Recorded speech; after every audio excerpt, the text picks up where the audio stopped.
Thank you very much, sir. You're most welcome, sir.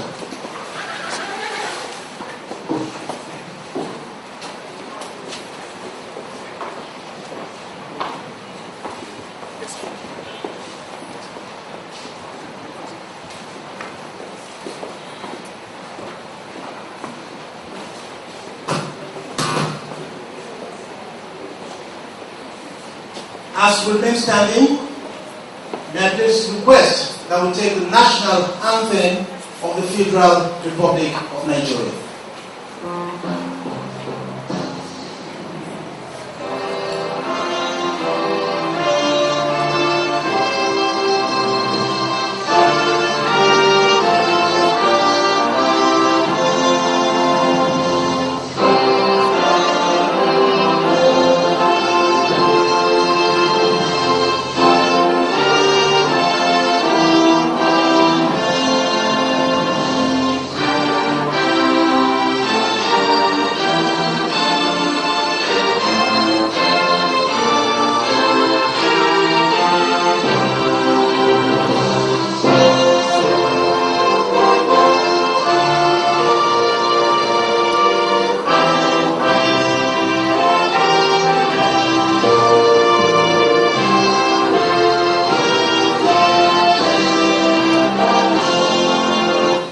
Thank you. You may be seated.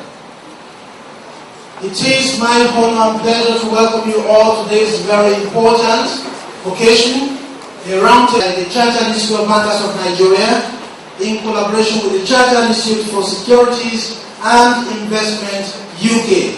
And so if you are happy to be alive and happy to be here, let's give ourselves a warm round of applause. And then we go an extra mile to help me turn to your right and to your left. Tell someone, I'm glad you made it. I am glad you made it. You say it only if you are glad. Thank you very much. This is a very unique program, a very special one to us, because it is an international collaboration between two distinguished institutions in the world. And so we're excited to be here. And I'd like to quickly introduce to you the gentleman sitting on the high table. From my extreme left, pleasure to introduce to us the Director, Bank Examination of NDIC, Mr. A.A. Adeleke. You're most welcome. As bankers, we understand the language of investment. If investment means return, or you get the return. And so in this hall, let's strike an accord that clapping is an investment.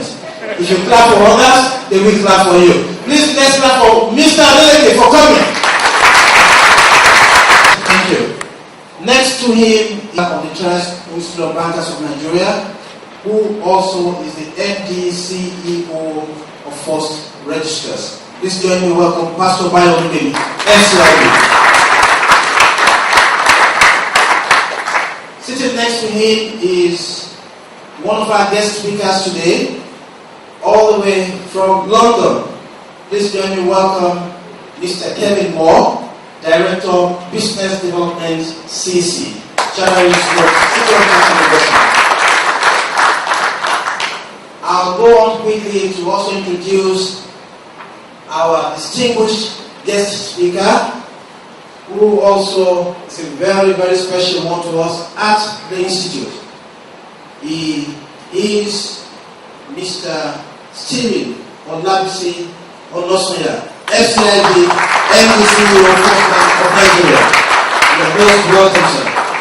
And I'd like to also introduce to you the gentleman who pilots the affairs at the Chartered Institute of Bankers. In the local balance, he is my Oga at the top. Please join me. Welcome Mr. Sheye Awojobi, FCIB, Registrar CEO, Chartered Institute of Bankers of Nigeria. And you will notice while I was making that introduction, it was not an omission, it was indeed deliberate. I skipped a gentleman, and indeed he is Vice President of the Chartered Institute of Bankers of Nigeria, Dikin Shegun Ajibola, PhD, FCIB. You're most welcome, sir.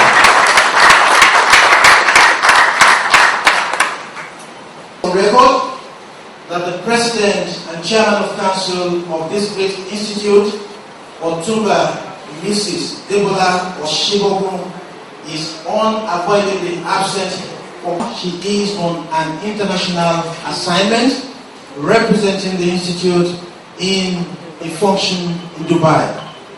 But she has sent her words, and in due course you will hear the message delivered to us by the fellow whom she has sent. But in absentia, may I request humbly that this honorable gathering give her a warm round of applause. Thank you for clapping, but she cannot hear you in Dubai. Can you make it louder for the record? Thank you, I appreciate you. So witness the arrival of the Lord Mayor of the City of London, who will be joining us very, very shortly, and members of his entourage. Because we are bankers, and time, they say, is important. I'm told that our special guest is here, and I'd like us to make welcome the Lord Mayor of the City of London, Alderman Alan Yarrow. Let's do a show of hands. Welcome the Lord Mayor. You're most welcome, sir. Upstage, sir. This way, sir. You're most welcome, sir. Let's keep clapping. The more you clap, the faster you rise.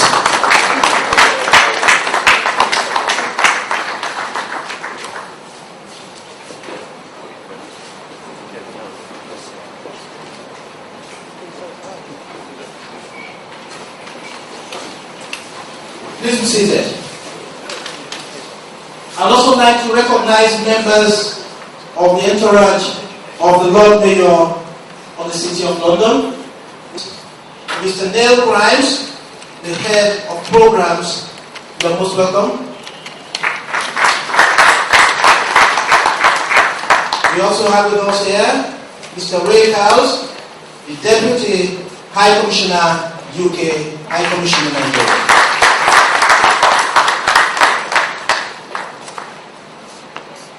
I'm not very sure if Mr. Dewande Adebayo, head of media and communications, is also here with us now. I'm sure he's smiling. You're most welcome. Let's give you a clap. Thank you very much. Now the assembly is set, and for all of us who are seated here, we are also from either from CC or from CIBN industry.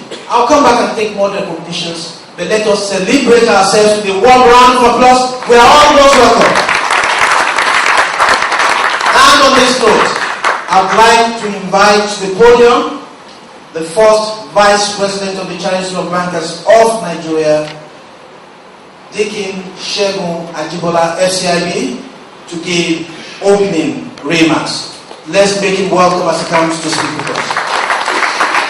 Thank you very much. Known for securities and investment. Sir Alderman Alan Yarrow, and all members of his entourage,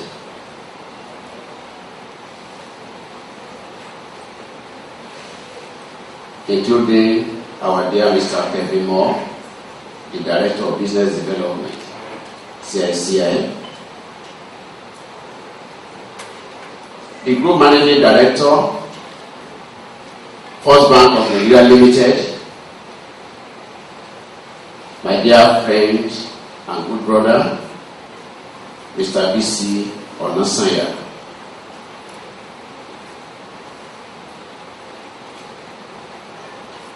who also doubles as the chairman of the Bankers Committee Subcommittee on Ethics and Professionalism. Mr. Abayo Olubemi, the National Treasurer of our referred institute. Mr. A. Adeleke, Director, NDIC, and a distinguished member of the Subcommittee on Ethics and Professionalism. Mr. Sheye Awujobi, FCIB, and all management and staff of CIBN here present, distinguished council members in attendance, the Deputy High Commissioner, British Embassy in Lagos here, distinguished participants in attendance, gentlemen of the press, ladies and gentlemen. It is indeed an honor to represent the President and Chairman of Council, Otumba Mrs. Debola Oshibogu, FCIB, who is unavoidably absent at today's event because he is on another international engagement on behalf of not just the Institute, but the country as a whole. On behalf of the Governing Council of the Chartered List of Bankers of Nigeria, I welcome you all to this August Roundtable session on ethics and professionalism, a gathering of the financial services industry practitioners, regulators, and other stakeholders in and outside the country. As we have welcomed our dear brother, Sir Adman Alanyaro, and members of his entourage, including the British Deputy High Commissioner, we congratulate CIBN UK on its recently approved synergy and merger with the Institute of Financial Planning, IFP, by the board. We are here today to consummate the cooperation agreement between our two institutes, a process which began since 2012. This event today will pave way for more strategic partnership between our two professional bodies and create opportunities to implement programs of paramount importance to the existence, growth, and sustenance of the financial services industry and capacity building of our members. The two professional bodies have agreed to emphasize more on the code of ethics and professional conduct for financial and investment professionals. Ladies and gentlemen, this noble collaboration is taking place at a very significant time in terms of both domestic and international economic perspectives. This will raise the educational skills and ethical standards for banking and investment professionals and play a significant role towards advancing professionalism in our financial institutions. Taking benefit of this opportunity, I feel it is appropriate to project the importance of ethics in financial businesses and role of professionalism vis-a-vis corporate governance in a highly dynamic financial world and the constantly and rapidly evolving regulatory framework. It is pertinent to also briefly touch upon recent initiatives taken for promoting financial inclusion and literacy in our country. A key issue in finance and investment management is the understanding and practice of ethical norms. If we closely analyze the recent financial turmoil, we will certainly find misconduct of ethical norms by a few leading market participants that ultimately translated into market panic and subsequent crash. Though corporate governance is important for every institution and business, I consider it more critical for the banks as they are the custodians of household and business sector deposits, and their intermediary role is only boosted when the society has no confidence in its banking system.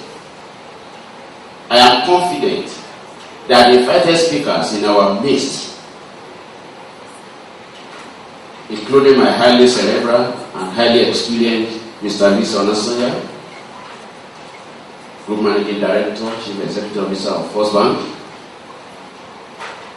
will provide the necessary knowledge and expertise to promote global ethical practice and professionalism.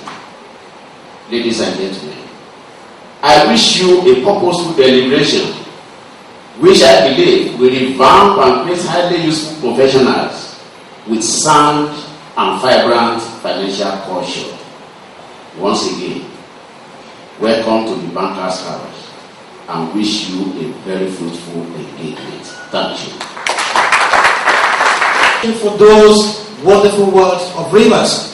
And if you are happy and excited about that, one more time, let's appreciate Dr. David Shemanibola.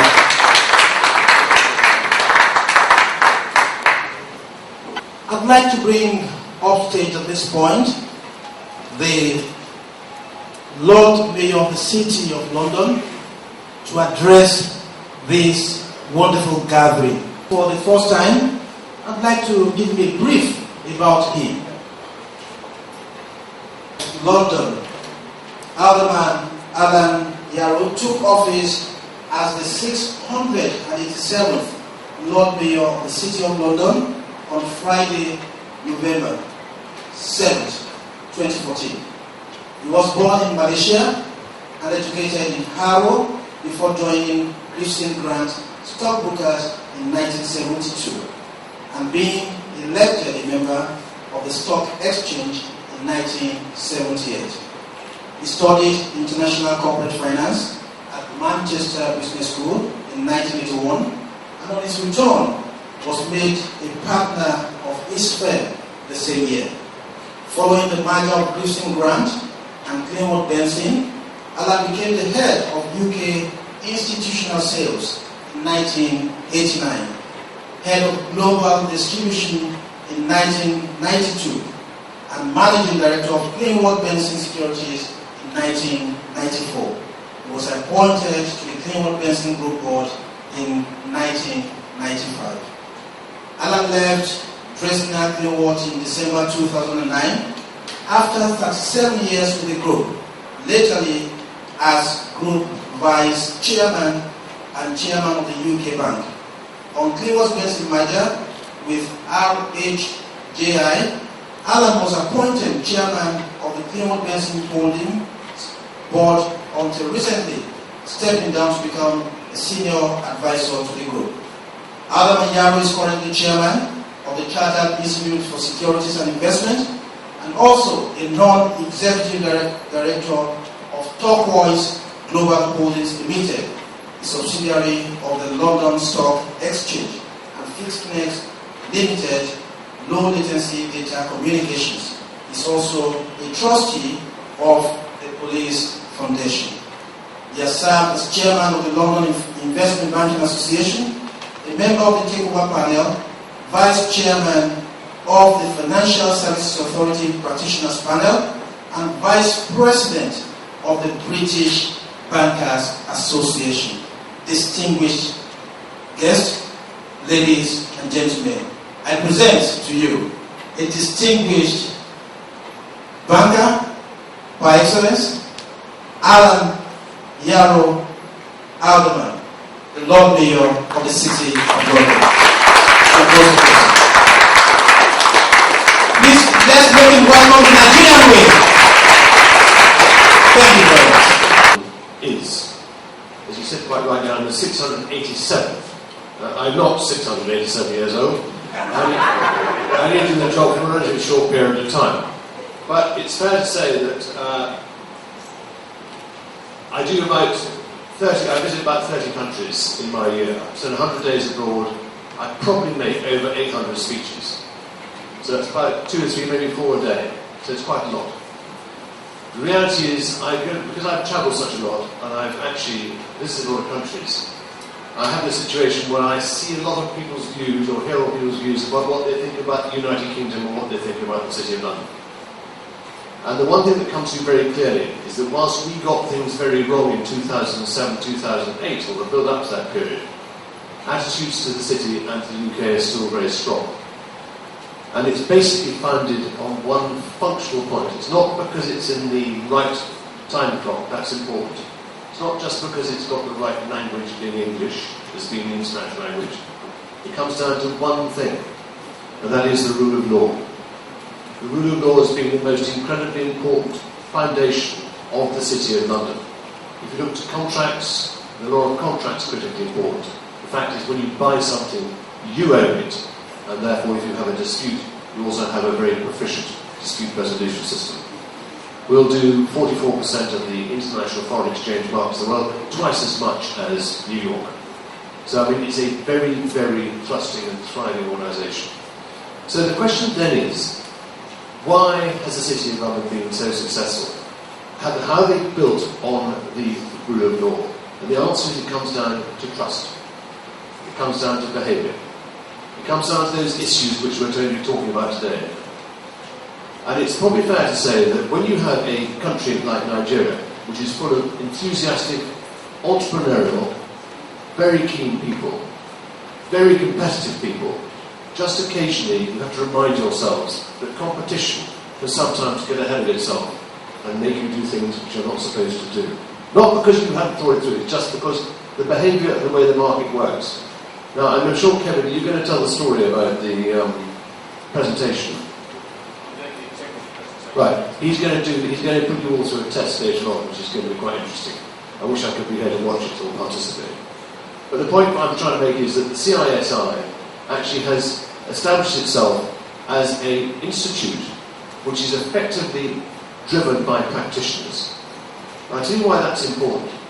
Practitioners want to share their experiences. We have over 900 practitioners who write and help support the institute to get their examinations in the right place.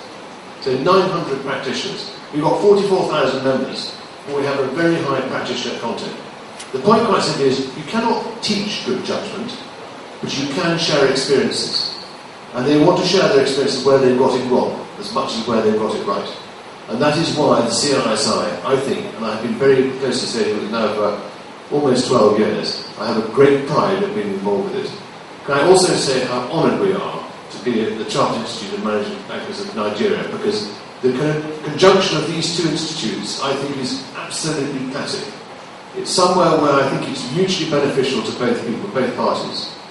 And so I end off by simply saying, I know Kevin's going to put people through a test this afternoon. It'll be very interesting.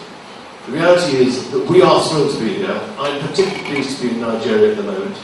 I'm actually finding some very exciting stories to go back to the UK with about how things are going here. Thank you all very much for welcoming me, and look forward to seeing a very good meeting. That was indeed very brief, and those were powerful remarks. One more time, let's make like to rob banks. And they said, that's where the money is. Simply, that's where the money is. There's no point running left and right. It's indeed a very powerful one, because we are custodians of people's wealth, and therefore the partnership between the Chartered Institute of Securities and Investment and Nigeria is indeed very, very significant. At this point, we move to one of the high points of this event, of memorandum of understanding, a cooperation agreement between these great institutions. Distinguished guests, ladies and gentlemen, I'd like to invite to the execution table the gentleman who will be consummating the agreement on behalf of the two institutions. And so it's my honor and privilege to invite the first Vice President of the Chartered Institute of Bankers, Deacon, Dr. Segun Ajibola, FCIB, to please step down. Let's appreciate him as he steps down. I'd also like to invite the Lord Mayor of the City of London, Sir Alderman Alan Yaro, FCSI, to please step down as well. Let's appreciate him as he goes down. And I'd also like to invite the Registrar, Chief Executive of CIBN, Mr. Sheye Awujobi, FCIB, to also join. And I'd like to call on Mr. Kevin Moore, the Director of Business Development, Institute of Stockbrokers, to please join. And so, at this point, distinguished guests, ladies and gentlemen, I'd like to hand over the microphone to the Registrar, Chief Executive of CIBN, Mr. Sheye Awujobi, who will pilot the affairs of this consummation of this cooperation agreement. If you are happy, please, let's take a look. Something significant is happening here. Let's watch this table. That's where the action is now. Thank you. Thank you very much, Aki. I'm standing on the existing protocol because of time. Just to let you know that what we want to do today is in line with the vision and the vision of CIBN, meeting that of CISI to be a world-class institute for banking professionals in Nigeria, and also CISI as a world-class institute. We are trying to make sure that in the pillar of FSS 2020, London is the financial hub of UK. Nigeria is also becoming the financial hub of Africa. And CIBN, as the #1 banking institute in Africa, we are making sure that we take this lead. So we are executing this cooperation agreement to ensure that professional bankers in Nigeria and those who are going to practice in the financial services are well studied and ready to soar, just like we have in UK. Thank you very much. We will do the execution. Right about all distinguished ladies and gentlemen, please let's watch the execution of the cooperation agreement. And traditionally in Banker's House, when we sign this kind of MOUs, we always give out a prize. And that prize is for whosoever has the longest signature. And we'll take that through Vox Populi. So whatever you say is the winner. So let's watch so we can determine who has the longest signature. He's asking if we're set. Okay?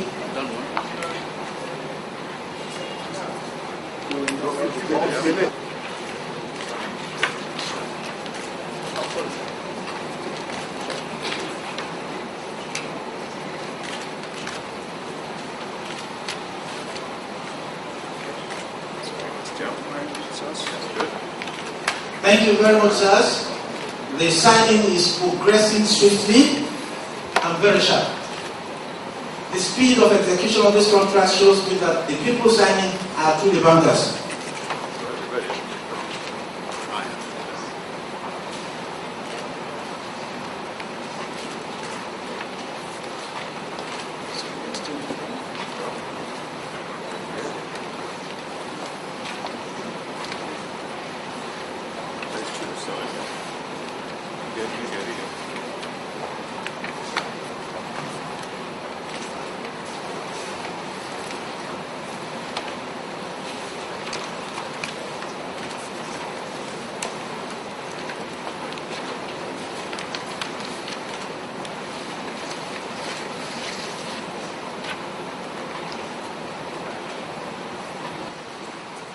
The signing will certainly, because of the speed of execution, it shows that both.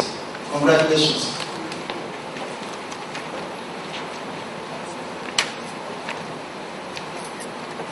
Thank you.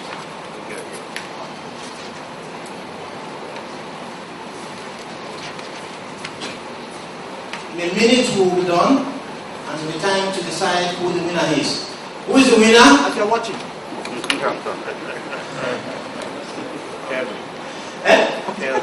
I hand over to the registrar to conclude this part of the segment. Thank you, sir. In line with the agreement, and the principle of the agreement, there will be exchange of this document between the two parties. So may I humbly invite the first Vice President of the Chartered of Bankers of Nigeria to please exchange with the Mayor.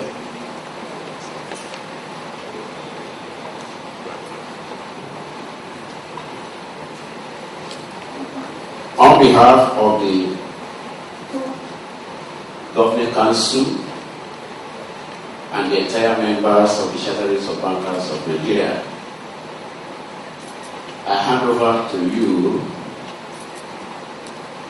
our distinguished Mayor. This cooperation agreement between the institutes, the Chartered of Bankers of Nigeria, and the Chartered for Security and Investment.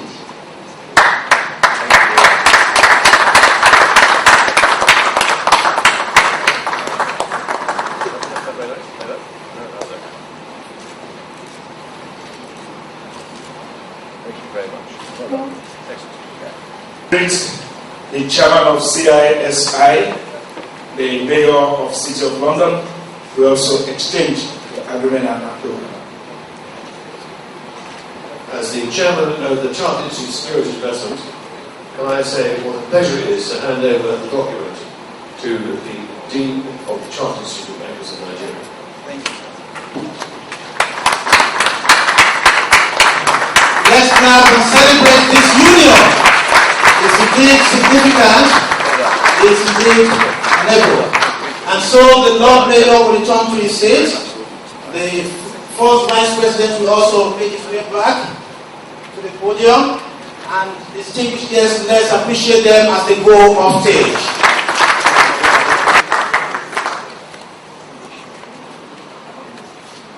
Ladies and gentlemen, that was the execution of the Memorandum of Understanding. We now take rest. The Lord Mayor first, and the institution will respond later. We want to take response from the two institutions on this agreement. On behalf of the Chartered Institute of Security Investment, this is a wonderful day for us, and I hope it's going to be a wonderful day for the Chartered Institute for Bankers of Nigeria to have this conjunction of a MOU where we can work together to try and achieve the very best ethical standards and make sure that everybody delivers their service to their customers with the utmost and highest level of integrity. Thank you very much. And next, the Bankers of Nigeria. Thank you, sir. It is one of the key objectives of the current regime in the institute to internationalize our activities by learning more and more from institutions that are proven to be credible, to be experienced in the art and science of banking and financial services. And we all know that ethics and professionalism remains a major challenge, not only in our client, in most other economies developing and developed. To therefore collaborate with an institution of this stature, of this caliber, is a step forward towards the institute's desire to meet the aspirations of all the stakeholders, regulators, operators, and others.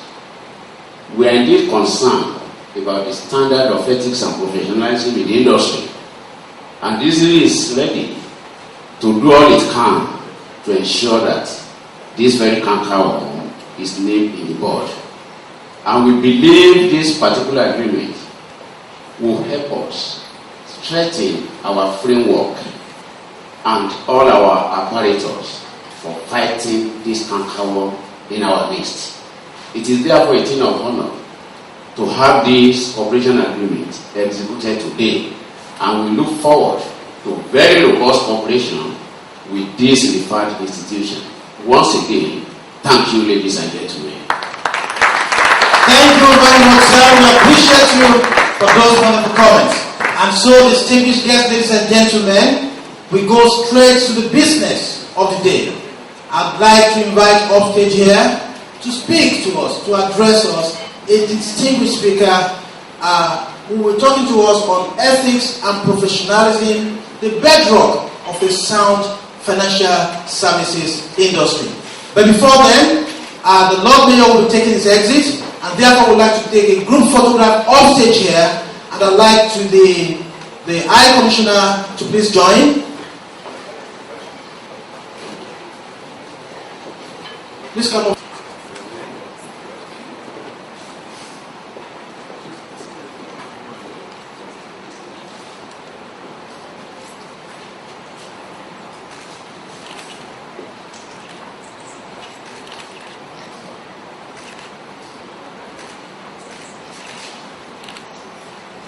Gentlemen of the press, are we okay?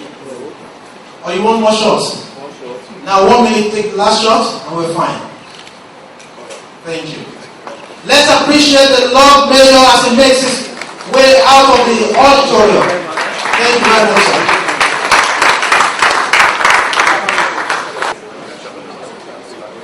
Thank you, sir. Distinguished guests, I'd like to hand over the microphone to the Group Managing Director of First Bank, Mr. Stephen Onosoya. Thank you. I'd like to respect time and stand on existing protocols because time is money. And as bankers and financial experts, I think one of the things we need to learn is how to maximize time and take maximum benefits from the limited time that has been bestowed on us. I would like to draw a distinction between what we call ethics and professionalism, particularly in the financial industry. And having spent 30 years at senior management level in the banking industry, I think I have seen quite a lot to be able to speak on ethics and professionalism. I like to explain that whilst ethics, on one hand, deals with determining courses of action that is appropriate to a human being, professionalism, on the other hand, deals with determining the courses of action appropriate to a member of a given profession. So ethics relates to the individual. Professionalism relates to what is expected of a member of a professional organization. But because members of professional organizations are also individuals, we tend to combine the word ethics and professionalism because it's appropriate that you act in an appropriate manner as an individual and also as in an appropriate manner as a member of a profession. Now, the question is, are all bankers members of a profession in the true sense of it? We had attempted at some point to enforce a rule that ensures that everybody that works in the banking industry is registered as a member of CIBN. I don't think we have made much progress. I think we need to take that as one of the key takeaways from this session. Because if you are not a member of a profession, you cannot be held accountable technically for the level of professionalism expected of that profession. We therefore will stand on better moral and legal grounds if we are able to get members of the banking community to also be members of the CIBN so that we can then expect of them that level of professionalism. As it is now, the only enforceable one are the ethics side of it, because we expect every individual to abide by that particular code of conduct. So the word ethics and professionalism, both of them provide immediate reference frameworks to help guide the decisions that we make in our places of work. A combination of sound ethics and good professionalism and judgment are the things that we expect to put in place in our various places of work. And both expectations, incidentally, leverage today's extant moral codes. There are so many codes around, but those two keys define them. I would say that arguably strong ethic and professional corporate suits is central to the long-run success of any organization or industry. And it is therefore the foundation upon which decisions based on honesty, transparency, integrity, and trust are made. And this must be internalized from top to bottom. The difference between institutions that stand the test of time and those that become extinct over time lies very squarely on how the institutions are run or governed by the people who take responsibility for them. On my way to this function, trying to avoid traffic, I passed through Ikoyi Club, that's Club Road, to connect to Kingsway Road. And I was stuck in that traffic, and to my right, the entrance gate to Ikoyi Club 1938 was the plaque, a big one, concrete plaque, that gave credit to the institutions that provided funding during the golden anniversary celebration of Ikoyi Club, 1938 to 1988, which means, in my own imagination, that event took place in 1988. And you can still check it. And it listed boldly the institutions, companies as it were, that supported that particular event, 1988. And I went through. I took a picture, it's on my phone, and I've read that events. Of all the banks that took part in that exercise, there's only one bank that is still alive, and that is First Bank. I haven't said that so that you can clap for First Bank. You saw things like IBWA, Rings Merchant Bank, and now all of that. And I went through it and I said, this is to remind me that we all have responsibilities to our institutions. Whatever happened to those institutions, you would always, at every point in time, no matter what, relate it to sound, ethical, and professional practices in those institutions. And in not too distant past, we've seen cases of some other banks, like Oceanic and Intercontinental, that at some point were the major threats to the big banks in the industry. I could remember then, as the financial controller of the bank, my board used to question all of us and say, can't you see the numbers that these banks are posting? What are they doing that you cannot do? Alas, indeed, I'm glad that we didn't do what they did. I will come to some of the things that I think we are doing wrongly, that are also driving the attitudes and practices of today. Now, anyone that is familiar, and I did say that these practices must be internalized from the topmost person to the most junior person in the organization for the organization to survive. Anyone familiar with a name called Neil Markulox, who was then the US controller of the currency? This is something that all bankers should know. I think there were 10 things we wrote, and if we don't have it, about 10 years ago, there was a bank called, I think it was a big bank, or one bank, started publishing the creed, yes. Okay, started publishing those 10 things expected of bankers in the newspapers. And for those of us who forgot, it reminded us. And they were quite elaborate. But you know what? They still remain relevant today. He goes on to say things like, no matter how well the employee can explain his source of wealth, if it cannot be justified based on his earnings, fire him. I think I recommend that as part of our support in the institute for driving improvements in ethics and professionalism, we should go back and publish those things and make them available to various members. But the particular one, they call them advices. He was the controller of the currency, and he was later the Secretary of the Treasury for the United States. And these advices were given in 1863, and they still remain relevant today. The one I want to speak to is the one that says that, okay, I'll get on to that. What he established then is that not even the remedies to the ethical challenges have changed, like I said earlier. The unsolved challenge is to get operators in the industry to cleave to the rules as much as possible, which means the challenges have not changed. What we need to do is how do we get the various operators to cleave, that is hang on to those principles. And they have not changed in the past 200 years. So regulatory authorities, we have named them CIBN, SEC, PENCOM, have tried to enforce some of these parts, including the design of corporate governance codes, which we all subscribe to.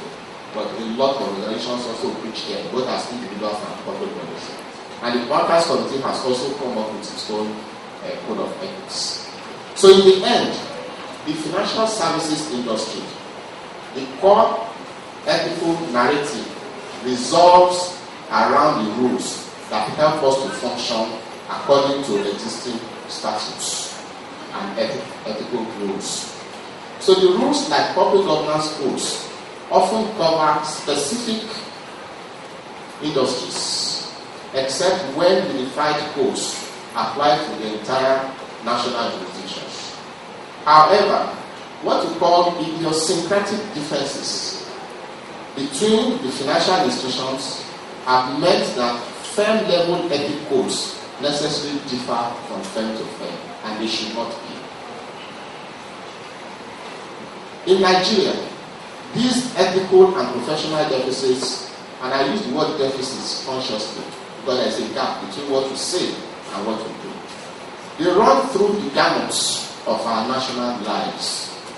They lie and don't even be debating that, whether there is a difference between stealing and corruption. Now, I will come back to one of the specific rules of Makulov that I want to make reference to. And it says, pay your officers such salaries as will enable them to live comfortably and respectably without stealing. I'll say it again. Pay your officers such salaries as will enable them to live comfortably and respectably without stealing. I'm sure people will be very happy about this particular one, but the sentence has not finished.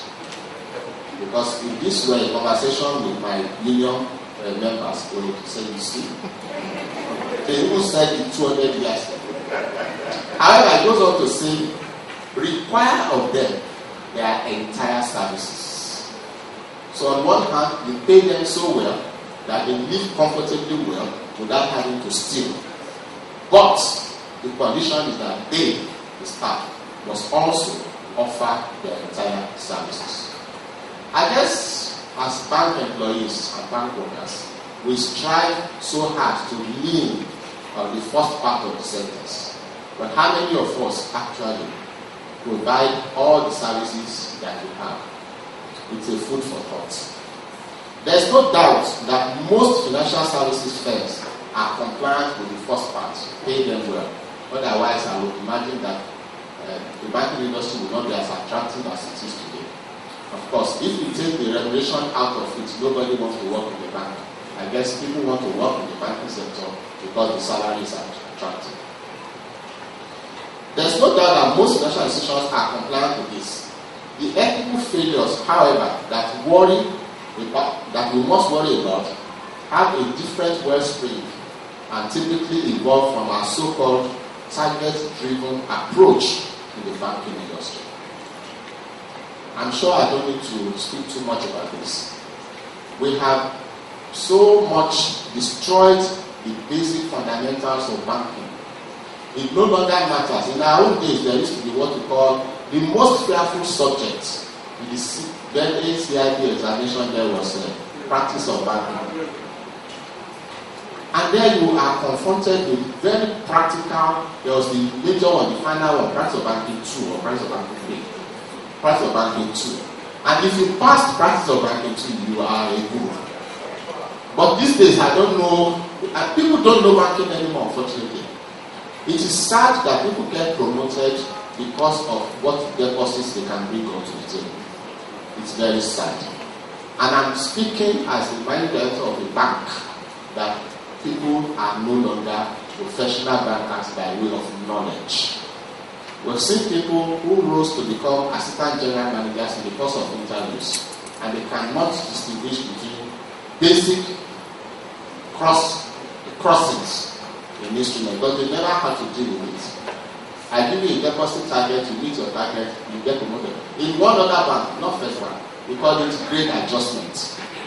So you gave me a deposit target 5 billion, and we encourage all sorts of immoral practices in the course of the bank, and yet we expect them to be professional. You can't have your cake, you can't eat your cake and have it. I'll share an example of someone who had a target, and one of his scorecards included number of reactivated dormant accounts. So that so there's a point on the metrics for it. Young man, fresh university graduate, and all the guy needed to do to earn the points allocated to that particular KPI was every month he would go and use his own personal money and pay 100 naira into the various accounts of the various customers just to keep them active. But what have we done? We demanded of him to show evidence that he had activated the account. We didn't care, I didn't tell him that he was professional in the way he achieved his score. And he was getting his scores until somebody blew the whistle, said this is what you are doing. And anyway, how much is 100 naira in 100 places to somebody who earned 200,000, 300,000 a month?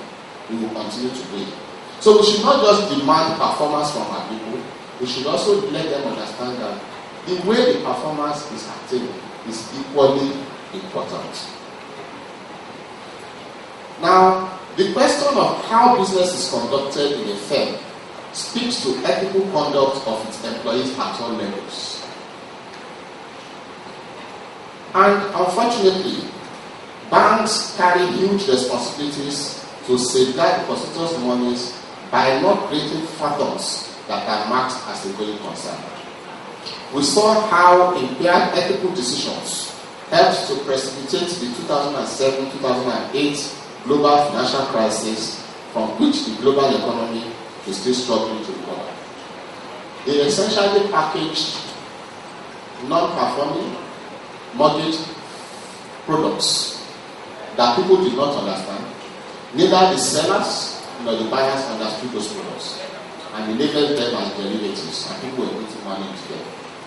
And today, we have still not recovered from that.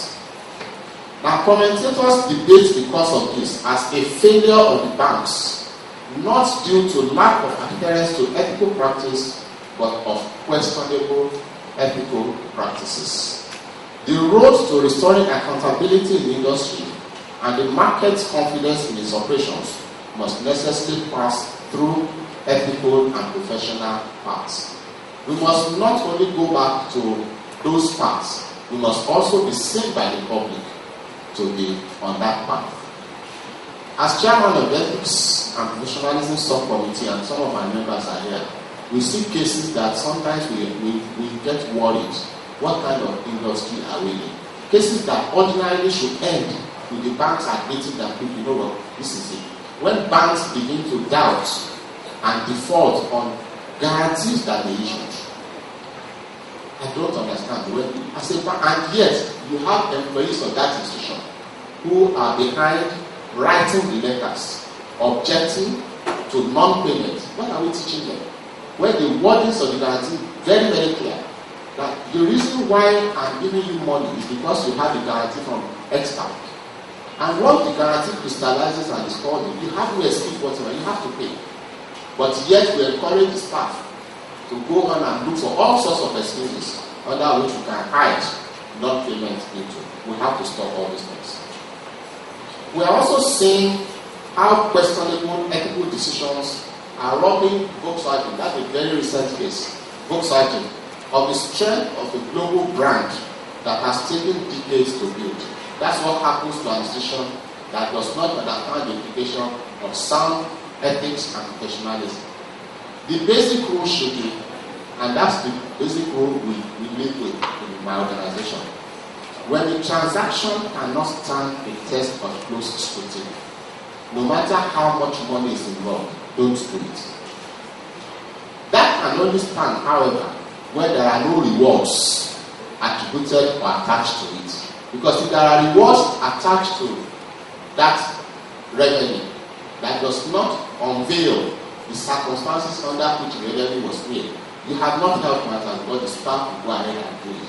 So you need to institutionalize within the industry practices that discourage, that not just discourage members of staff from going into unethical business practices, but also sanctions them. In the financial services industry, ethical and professional considerations are even more burdensome in view of the fiduciary relationship that exists between businesses in the sector and its customers. The customers are watching us. And in a number of cases, we have found that banks are culpable. And in a number of cases also, we insisted that banks should refund. And even when banks make the refund, even when the judgment is given, we've seen cases where even some banks will still try, despite the judgment, as sanctioned by the bankers committee, they still try to find legal means to hide under in order not to pay. This is condemnable.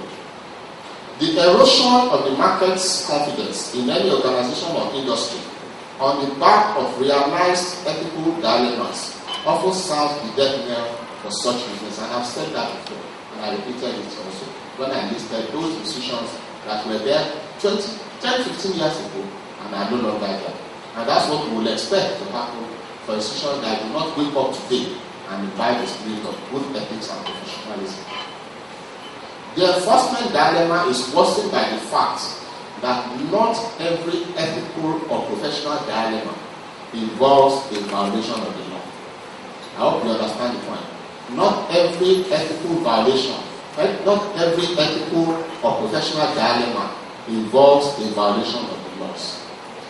Consequently, the different codes, that's the corporate governance codes and the professional codes that they have, tend to have a strong moral bias.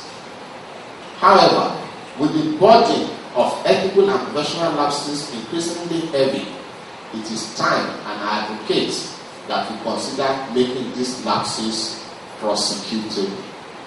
So we shouldn't just stand on moral platforms, we should find a way to codify them and make them prosecutable. That's the only way we can get improvements in levels of professionalism.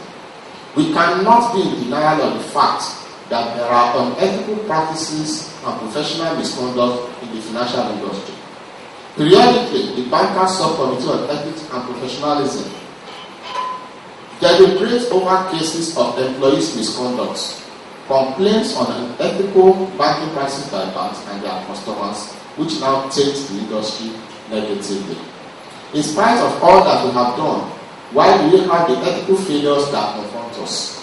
How much, for instance, do financial services firms and their regulators try to ensure that corporate failures arising from illegalities are not punished just by fair fines to the firms, but instead that individuals responsible for this face criminal charges?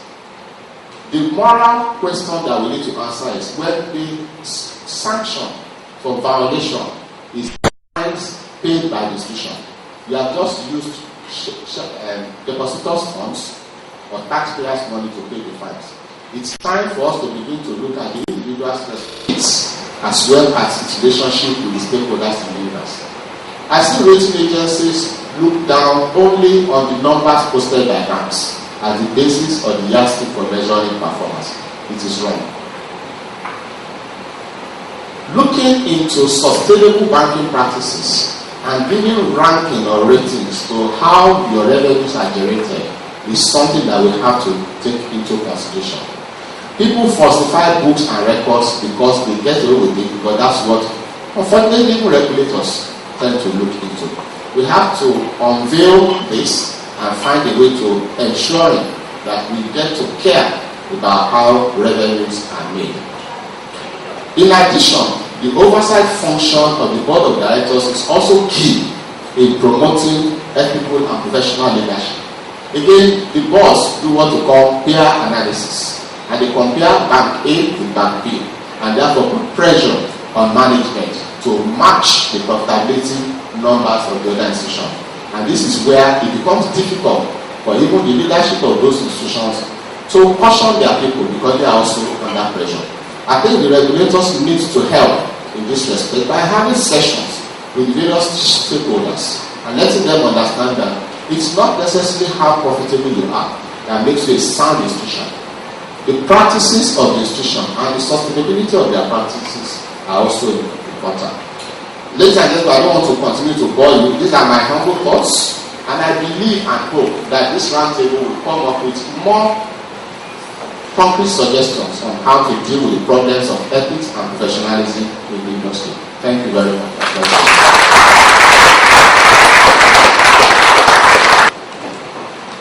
Distinguished guests, ladies and gentlemen, at the tail end of his presentation said, I don't want to bore you. In fact, we wanted you to keep speaking for the next 30 minutes. But we appreciate the fact that you are time conscious and we appreciate everything that you have said. Indeed, happy. One more time, distinguished guests, if you are happy and excited about what you have said, let's give him a warm round of applause.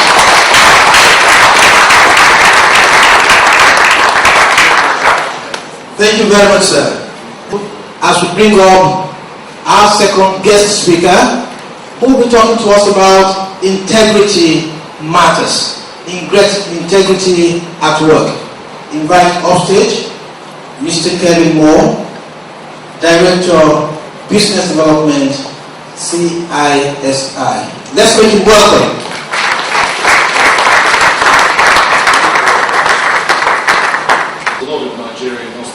Over the last couple of days. It's a very welcoming country, and I only regret really that it's taken from 2012 to 2015 to finally arrange this marriage with the CIBN, and I hope after such a long engagement we have a long and fruitful marriage. I couldn't agree more strongly with what we've just heard from Mr. Onisanya. And it was a nice reminder to me that I began my life as a banker. I took practice of banking too. I heard that coming up. I took the UK student banking exams years ago, worked for a bank for 21 years. And for most of that time I was proud to work for a bank. It was never regarded, I think, as the most exciting career, but you were trusted. And I noticed we have trust and honesty.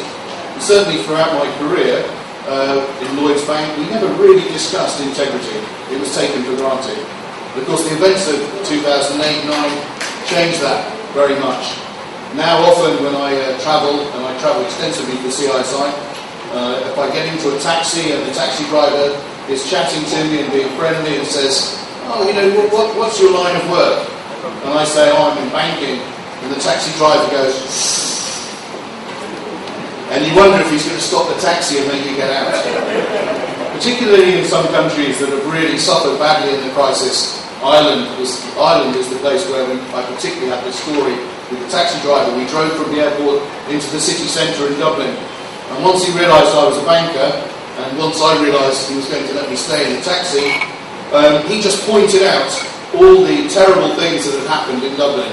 Houses that had been built with overextended lending, and now no one could live in them. Factories that had been built that had employed people that had had to close. Another taxi driver had bought property with a syndicate of taxi drivers. They had managed to get a bank to lend them money to buy commercial property. So taxi drivers were effectively in commercial property lending. I mean, a ludicrous situation, and I think underpinned by greed, basically. Even the taxi driver admitted to me that that was the thing that made him and his friends do this. They had gone from something they knew, driving taxis, to something they didn't know, investing in commercial property. Because in the middle, that was enabled by a banker who must have forgotten everything they had ever learnt in practice of banking. But anyway, I won't spend too long on this because I want to get to the voting bit. You're being given voting machines. We're going to look at a couple of scenarios. It's a bit of a cross between do you want to be a millionaire meets integrity. We're going to sort of see what you would do and see what you would vote in some situations. I'm going to run through this very quickly because I usually take twice as long as the time I've got. There's some facts about the CISI. As I say, the most important fact today is that we're collaborating with CIBN. We work in three main areas, like many professional bodies. So the first one is for us, it's largely around qualifications. And again, I've already mentioned that, like I suspect many of you, I've taken different sets of professional qualifications in my time in the industry. In the middle, and again, something very much a core part of what CIBN will do is continuing professional development. Common sense, you learn from exams, fine, you learn from experience, but you need to keep that knowledge up to date. The third area is what we're going to look at today. And when I joined the Institute back in 2007, I didn't really think that was going to be such a big area. As I say, the promotion of trust I thought was a sensible thing to have, a nice thing to have, but I thought the activity would be in the first two areas. And as I say, how wrong was I? Because the event that we're doing today has been delivered to more than 10,000 people all over the world. Because this is very much trust in financial services, or the lack of it, is a global issue. Worse in some countries than others, but pretty much a global issue. So we're going to focus today on that part of the CISI mission statement. Why? Because if you've just got the top two, if you can read that, there's knowledge and skills. But if you haven't got the right behaviour, if you're not going to behave in the right way, then actually having knowledge and skills is dangerous. You can bamboozle, you can fool the customers. Maybe use that knowledge to trick them into doing things they shouldn't do. Don't tell them things that you should be telling them. I mean, I worked in retail banking. We heard in the beginning about the challenge of targets. We will always face, as a banking industry, that challenge. How do you achieve commercial objectives, set people targets, but not, as in the case with the inactive accounts, encourage people to cheat effectively to achieve those targets? I mean, that one is relatively harmless. The inactive accounts is dishonest, but if you're actually tricking a customer as well, then it has a deeper and much more significant impact. And it's a challenge, always will be. Banks, most banks are public companies, they have to generate a return for their shareholders, so they have that objective. They also have to behave in the right way to the customer sitting in front of them, and sometimes that's going to create a conflict of interest. And the only person who can manage that conflict of interest is the individual. And the individual wanting to behave in the right way and knowing that the organisation will support them behaving in the right way. Today we're going to really think of a code of conduct in terms of those four words: honest, open, transparent, fair. We're not going to think about all the different elements. Every single organisation has a code of conduct of some sort. But bottom line, if you behave with honesty, if you were open, if you were happy to discuss your decision with anybody, perhaps your mother, your father, people that you would like to have their respect, then it's a good test. If you're happy to tell your mother about it, presuming your mother is honest, then that's a good test of whether a decision maybe is something that you should be doing. If you were a little bit ashamed of your decision, wouldn't really want to explain your reasons to people, then maybe you shouldn't be doing it. So, as I say, the emphasis really in our membership, just as it is for CIBN, is around trust and honesty. And you can do all this other learning. I mean, the CISI has online videos, tests, all sorts of things that can help you with your technical knowledge, but it also tries to work on that behavioural side. So this presentation today and other online tests and things, you can't teach someone to behave with integrity, I think, but you can show them what's expected. And as an organisation, I very much agree with the comments about holding people accountable. If they do something wrong, they should be accountable. It shouldn't be impossible for an organisation to pay a fine with perhaps sometimes, in the case of my old bank, the state's money. The government has propped the bank up, the company is actually paying the taxpayers' own money back to the government. It's a stupid situation. But individuals need to know that they will be held accountable for their actions. Why? Well, I'm not here to lecture you about why it matters. It obviously matters. And not just obviously in financial services, but in any business you need trust. If you're buying a car, you want to trust the person selling you the car. If you're buying anything, you want to trust that the product is right. The easier thing about buying a car is that you can kick the tyres, you can have a look at the car, you can test drive the car, you can see it, you can read magazines, you can ask your friends, do they like it? I notice Toyota's hugely popular, so whatever they're doing, to promote Toyota cars in Nigeria is obviously working very well. But financial services is different. Once you've handed your money over to the bank, you don't see it. You don't know what's happening to it. You're investing in a pension, you don't know what's happening to it. You might be told, you might get statements, but you don't see it, you can't kick it, you can't touch it. You have to trust in the people that are looking after it to look after it properly. So I think financial services and banking is the ultimate trust business. There's lots of surveys that show, which again, for me, my whole career in banking, it's embarrassing. You know, as I say, it's the why does the taxi driver go? Because banking as a profession, this is a UK survey, but there's surveys all around the world. I saw a German one that actually put financial services, and I'm excused for the rudeness of it in a way, but it put people working in financial services in terms of trust between drug dealers and prostitutes.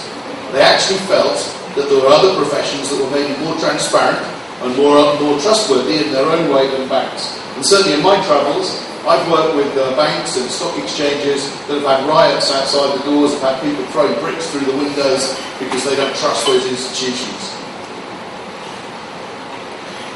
This again, this is the regulator.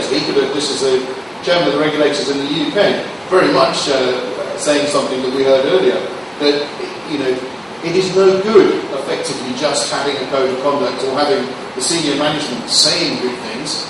They have to make sure those things are actually done, and that actually work their way right the way through the organisation, top to bottom, bottom to top, and that everybody understands these things mean something. Otherwise, they're just words. I mean, nobody is going to put on their code of conduct or on their website, as a company, we are determined to make the most money we can out of our customers, and we don't care how we do it.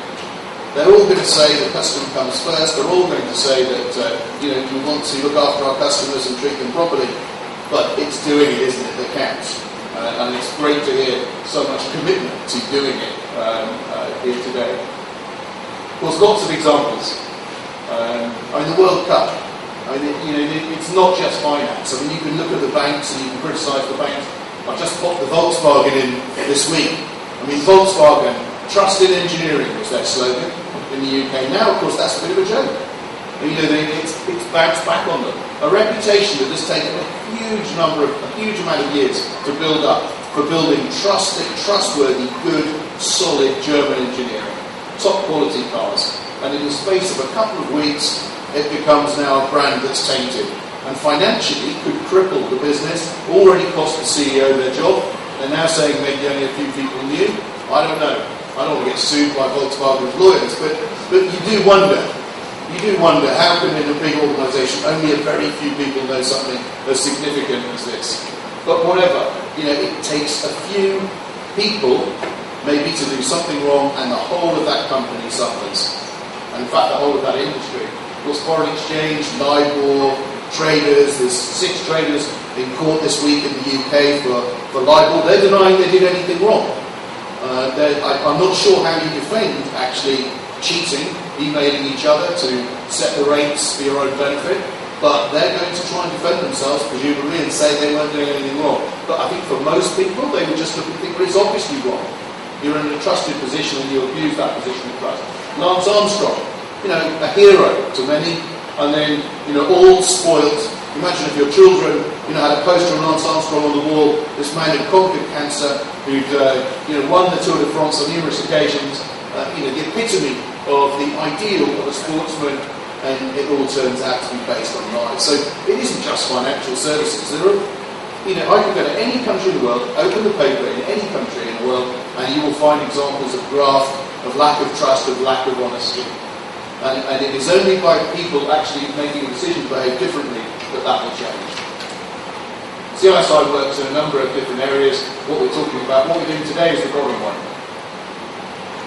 So, honest, open, transparent, fair. That's the bit I want you to remember today, because that's the test of the decision. When I show you a little story, I want you to think, okay, I'm going to choose one of the answers, and is it honest? Is it open? Is it something I tell my mother? And is it fair? Is it balanced?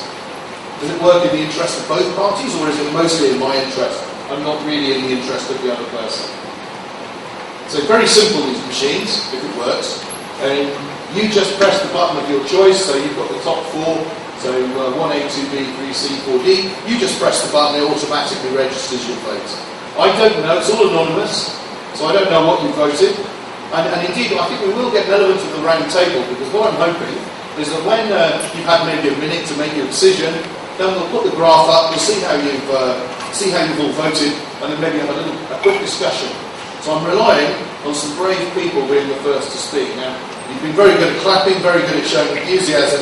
I'm hoping that a few people, I think I'm spotting you actually already, the man with the red bow tie background, you've smiled at me, that means you're going to have to answer a question. Thank you very much. That's the mistake. Catch my eye, then you catch a question. I'm going to skip this one, because I want to do the next two. So, I've prepared this one about the Africa Cup of Nations in football, a bit contentious, but I'm going to jump to the next scenario.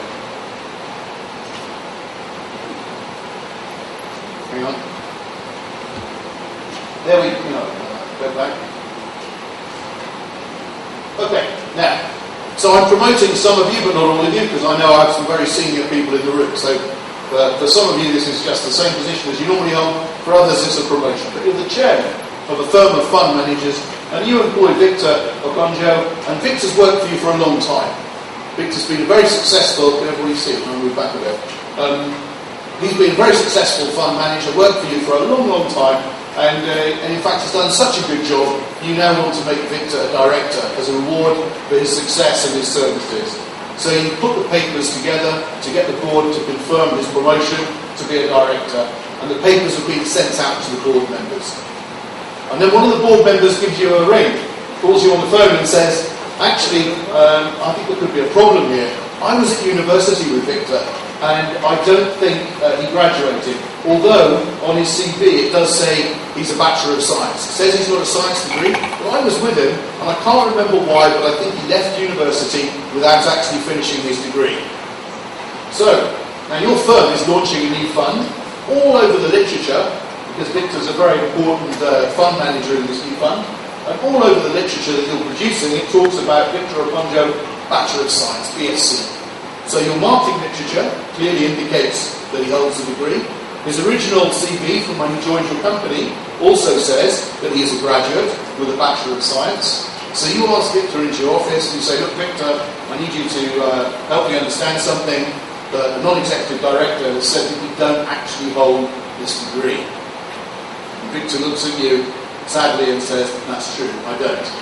I left university without finishing my degree. I did the studies, I had to leave. So, now you know it's true, he doesn't have the degree, what are you going to do? Now, the options are, first one, don't worry about it too much, it's a long time ago, he's done a great job, that's why you were promoting him. So, yes, you're going to have to remove the BSc from the marketing literature because he's not actually a graduate. But you're still going to make him a director, you're still going to reward him with a place on your board. So that's option A, good news for Victor. Option B, you're going to ask Victor to pay a fine to charity. You're going to ask him, you're going to leave him in the company, but you're not going to make him a director. So you're going to say to Victor, look, I'm sorry, in the circumstances, I can't make you a director, but I want to keep you as a fund manager, and I'd like you to make this donation to sort of show that you're sorry for lying on your original job application. And again, you're going to have to target the advertising. So option A, very good news for Victor. Option B, not bad news for Victor. He still keeps his job. Things start to go a bit wrong now for Victor. Option C. So you put your arm around Victor's shoulder, take him for a walk and say, I'm sorry, Victor, this isn't acceptable. I'm going to ask you to resign. I'm going to give you the chance to resign. So, and again, you're going to have to then make a lot of changes because Victor is going to be leaving the business. So option C, sort of bye-bye in a nice way. And option D, you're going to sack him. You know, he's lied on his CV. You're going to have to sack him. You might not like it, you might like the man, he's worked for you for a long time, but you are going to dismiss him. So you've got four options. You're starting off with congratulations, Victor, and you're ending with bye-bye, Victor. So I'm going to give you 1 minute, in fact 45 seconds, to make the decision. What you're going to do, please talk to the person next to you. And then you just press the right button. Talk to the next person, and remember, honest, open, transparent, and fair. How are you going to justify your decision? Polling is open. 45 seconds. Starting now.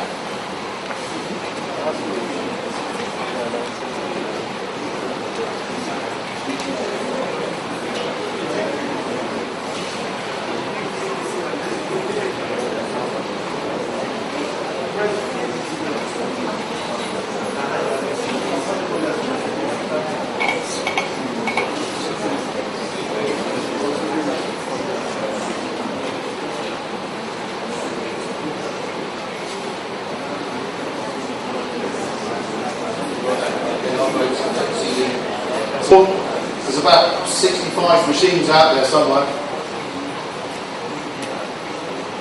Okay, last chance. All you got to do is press the button. Not very physical. Easier than clapping. Oh, 60. Oh, 62. Very good. Okay, well, now I don't know, so I can be as surprised as you. These are new machines. They're very good because they're very small. But one thing they don't give me is an advanced look at how you voted. So let's just see. What are you going to do? Is it going to be congratulations, Victor? Are you going to keep Victor? Go and have a coffee with him? Or are you going to be sort of giving him a bin bag to take his belongings and stuff? 42 of you, it's the bin bag. It's, I know you've worked for us for a long time, Victor, but bye-bye, here's your bag, leave the building. You've got 22, arm around the shoulder, you know, sympathetic ear. And we've got one person keeping Victor in the business. Now, I'm not going to be unfair and ask the one person, unless they fancy it, unless they're keen to say why they're keeping him. What we'll do is we'll focus on the others. So no one has said A. I can tell you now, I mean, I deliver this most weeks somewhere in the world, and most times if you deliver it to an audience, somebody votes A. At least a few people. Particularly, and I'm not casting any comments on the age of the people here, particularly if you talk to younger people. Sometimes if you're talking to a young group in a bank, they think that that it's all about performance and results, so they sort of assume that you would definitely keep Victor because you wouldn't want to lose someone who was doing a good job. So sometimes it's a lack of experience. Sometimes, though, it is simply people maybe not thinking through the integrity side. Does anyone want to be brave? Otherwise, it's going to be you, Mr. Bowtie-Man, to just say, because I'm assuming you didn't vote Bill. No. So otherwise, that would be very unlucky if I chose the one person in the room who voted Bill. Would you like to just say very briefly, you have to shout quite loudly why you chose, doesn't matter, C or D. So why are you saying bye-bye, Victor?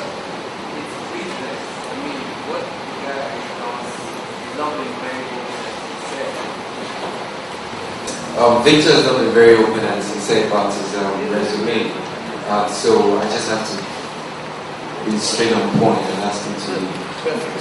Thank you very much. The point here is, if you remember what I said about honest, open, transparent, and fair, is Victor's behaviour honest? No. Has he been open? No. Is it transparent? No. And is it fair? Particularly unfair. I suspect a lot of you hold genuine degrees here and have been for job interviews. How angry would you be if you found out that you lost to someone who simply made it up on their CV? And yet, I have heard there's a program in the UK called The Apprentice. I don't know if there's an equivalent, yeah? And a couple of years ago, the winner of The Apprentice was caught lying on their CV. One of the previous rounds, when it was just getting towards the final, the eventual winner was caught. And it's a bit like Victor's, actually. He lied about being at university when actually he was partying. And he just extended the time he was at university to sort of cover up the fact that actually for a while he'd been doing nothing much at all. And when the business people had the discussion, one of them said to Sir Alan Sugar, who was the person who was going to employ the apprentice, "This is just the sort of person you want, Sir Alan. He's keen, he's motivated. Look at what he was prepared to do to get the job. He was prepared, to sort of put things on the line." And you think, what? How does that work? Do you want to get your financial advice from someone who is more interested in promoting their own career and lying than in providing honest, proper financial advice? I mean, it was a bizarre decision, but it's an interesting thing. And I do think there are places where people would think, actually, no, it's okay. If you're good at your job, it's okay to exaggerate, to make things up, and then cross the line into lying. Anyway, you've been quite tough on it. I'll just show you very briefly. If you're on time, so I think 21 people said that. Equally, you could say, isn't that just covering up a problem? Shouldn't you just take firm action and sack him? But for you. Of course, lots of examples of this. I've just quoted one, the Yahoo CEO. There's lots of these. I mean, I'm a bit sad now because I do this presentation a lot. I notice these things.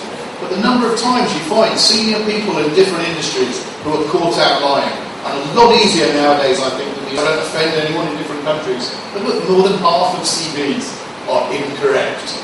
And of course, there's going to be small things that are incorrect and big things. And I think lying about your degree is a big thing.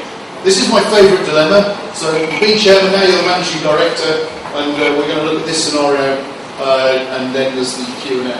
So, managing director of a big company in financial services, and your sales team has made it through to the final stages for a large contract, an important contract that is actually going to make your business, if it comes off, it's going to hit your targets for you. So this is a nice to have, this is a really quite important to have. Now, your sales team has been asked to go and make a presentation to the board, to the customer's board, and is sitting outside the boardroom waiting to go in to make their presentation. And while they're waiting there, they see on the table in front of them an envelope. And the envelope is marked confidential, but they pick it up to see what it is, and they pull the documents out and have a quick look, and they can see that it's one of the competitors' pitch documents. It's the sales documents from one of the other people there for the contract. Anyway, whilst they're looking at it, they get called in to go and make their bid. So the person who's picked it up slots it into his briefcase, puts the documents in the briefcase, they go in and do their presentation. And the good news is that they get a phone call later that day to say, you've made it through. There's now only you, your business, and one other business in the competition for this contract. And you've guessed it, the other business, they realise, is the business where they found these documents lying on the table. So they, on the face of it, they know exactly what their competitor is offering. So they change their pitch. They use the information that they've got to make sure, on the face of it, that their bid is better. They change the terms, they add some features to the proposition, and they're very confident, understandably, now that they're going to win the contract. Because they, as far as they're concerned, they know what the competitor is offering, and they're beating it. And they start to boast about it and tell their colleagues, we're going to go and do this contract, it's going to be really easy, walk in the park. And the story starts to work its way around the business so that other people start to hear this rumour. And eventually, one of your colleagues on the board comes up to you and says, we'll make it Kevin. Kevin, have you heard this story about the sales team? And they tell you the story. They start to tell you about the sales team going out for the pitch, finding these documents, realising that the documents belong to, on face of it, to a competitor, and that they've amended their pitch, and they're just about to leave to go out to make the sale. So you've now heard the story, you're in charge, what are you going to do? So, first option, well, you're not happy with this, you're going to get in touch with the client, you're going to apologise, you're going to say that the bid has been compromised, you're going to withdraw from the bid, and you're even going to consider whether you should be disciplining the sales team for taking these documents and acting in the way they are. So that's option A, that's quite a tough option. Option B, you're going to get hold of the customer, you're going to say, look, it's been a mistake made, you're going to sort of say, we found these documents, and you're going to say we haven't used them, and you don't use them. You make the sales team very quickly change back to the pitch they would have made if they hadn't found the documents. So option A, you're pulling out completely. Option B, you're sort of rewinding the clock and going back to the original pitch. Option C, as the person's talking to you and you start to hear the story and you start to realise what they're saying, you get your phone out of your pocket, you sort of, sorry, and you just walk away. So you basically do nothing. You go back to your room, lock yourself in, and you wait for your sales team to come back with the contract. So option C, ignore the problem. And option D is a bit more sort of Wolf of Wall Street. Option D, you go in, you find the sales team, you high-five them, well done team, good work, it's the dog-eat-dog world, and I'm really glad you've done this, go out there and get me that contract. So think, if you've seen the Wolf of Wall Street or the old movie Wall Street, think of that one, congratulate the team. So A, B, C or D, you have, again, 45 seconds, talk to the person next to you. What are you going to do? Wolf of Wall Street or pull out?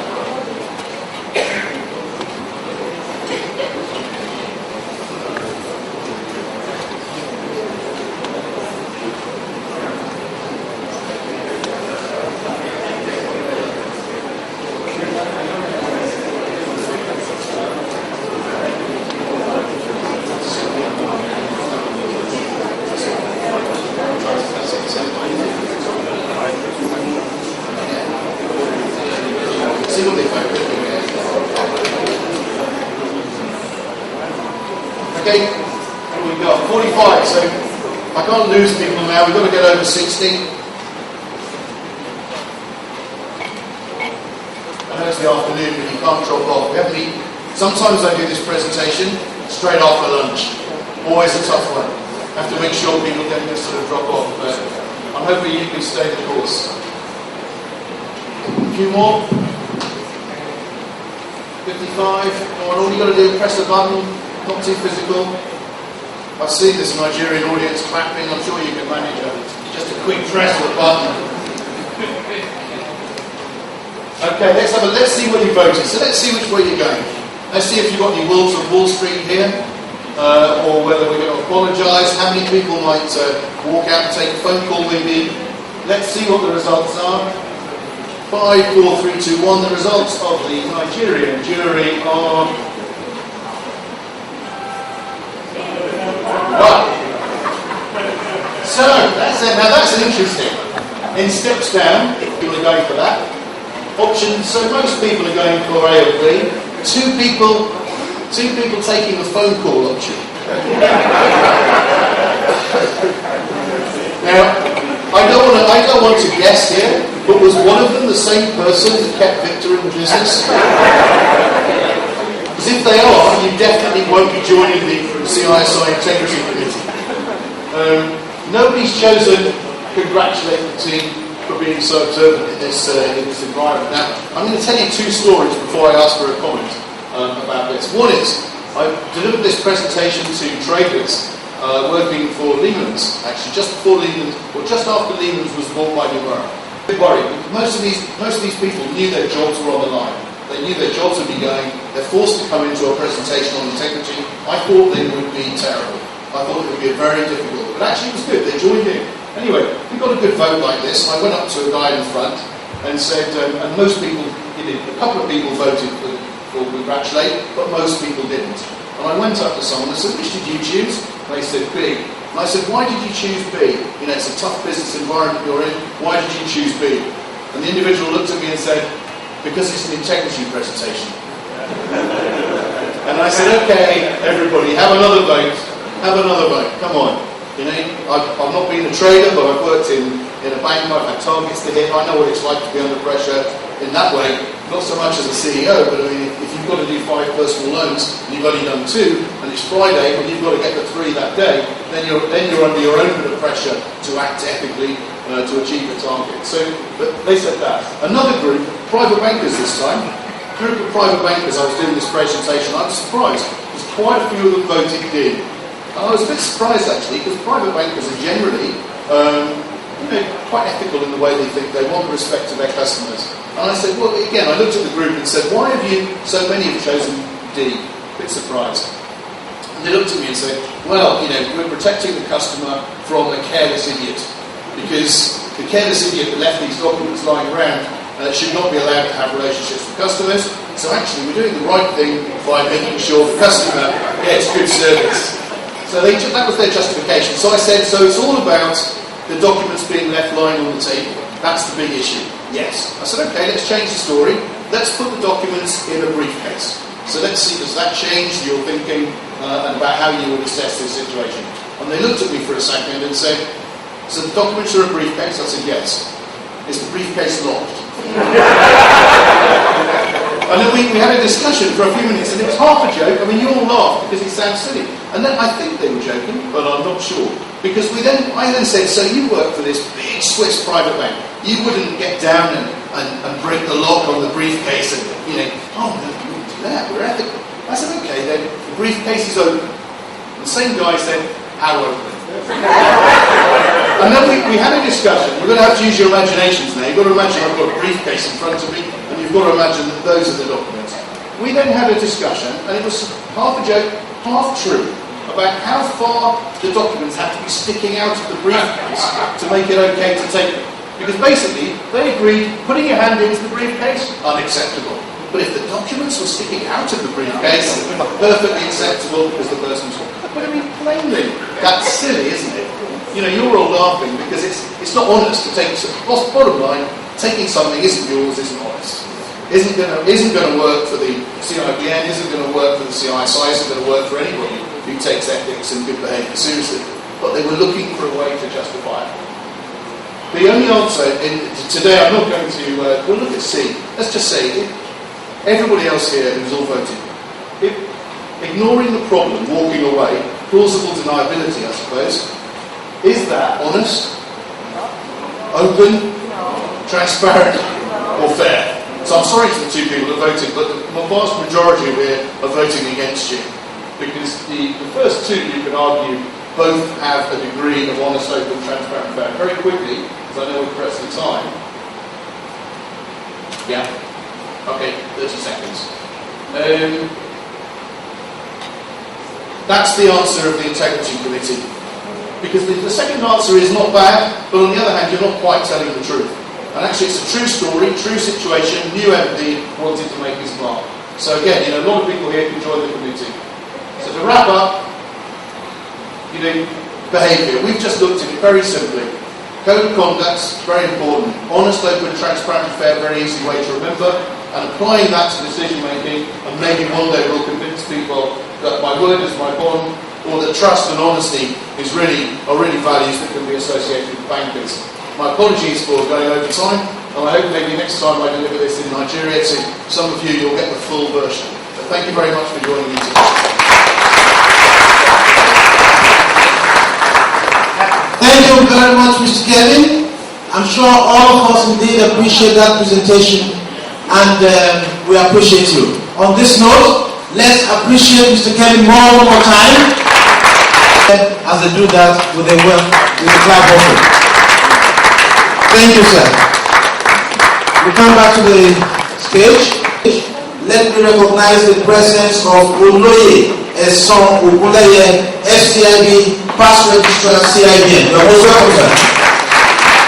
I'd also like to recognize the presence of Mr. Adeleke Omotayo, representing the DG SEC, is the Director of Lagos Office. You are most welcome. And on this note, I'd like to invite the Registrar Chief Executive of CIBN to make closing remarks. I know all your questions have been answered. We are 1, 2, and that's it. I hope it's 2 speakers and not 2 questions, because I have a couple. Mr. Kevin, thank you.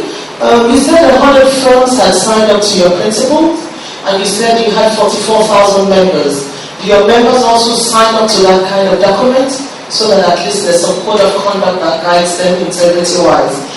Mr. Osoya, thank you very, very much. I have quite a number of comments.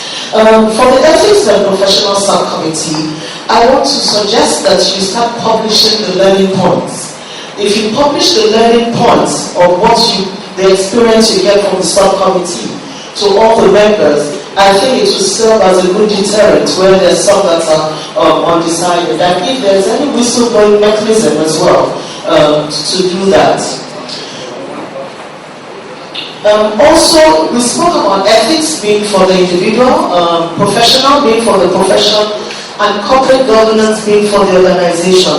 Why, in your opinion, is corporate governance preached so much at the exclusion of the other two? And then back to the Ethics and Professional Subcommittee. How swift and decisive and deterring are the sanctions that you met to members in default? Because if they are not seen to be decisive and a deterrent, honestly, whether a banker is a member of the profession or not, it doesn't matter. There is a perception, and I'm speaking slowly now, a perception that the regulator appears to be more decisive right now than the subcommittee, a perception. And then you also said that we should not just demand performance, we should demand performance ethically. Now, for the bankers committee, is this discussed? When you're sitting together and you're discussing performance, is there a way that you can query or even attempt to sanction a member when you say that, look, his practices, performance-wise, are not ethical? Thank you. Briefly, my question is this.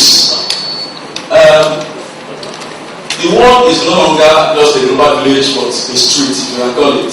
So I want to specifically ask, because of the improvement or because of the influx of electronic banking and technology, ICT in banking, the banking industry, and the financial services industry generally, is there any suggestion? Is there any framework? Is there any existing or proposed by the regulators in the Nigerian banking industry to checkmate cybercrime, electronic fraud, because the issue of ethics and professionalism still has to, comply. The 2015 compliant, 2020 compliant. So because of e-banking, what appropriate framework can be adopted to checkmate cybercrime? Thank you so much. Actually, I've published learning points. We have the first edition from the Subcommittee on Ethics and Professionalism, and very soon we will have the second edition, which will have the two put together. All the cases are adjudicated upon by the committee, have been put together for people to learn. But I think we will also do more on the area of, in the area of behavior of people. Thank you. So we tend to preach corporate governance to the exclusion of ethics and professionalism. I think the three of them are intertwined. It's not appropriate to leave one to the detriment of the other. It's just convenient that people speak to the word corporate governance. And I don't think people who speak to corporate governance really practice corporate governance. But I think it's evolving. I take your comment, and I think it's something that we all need to begin to talk about.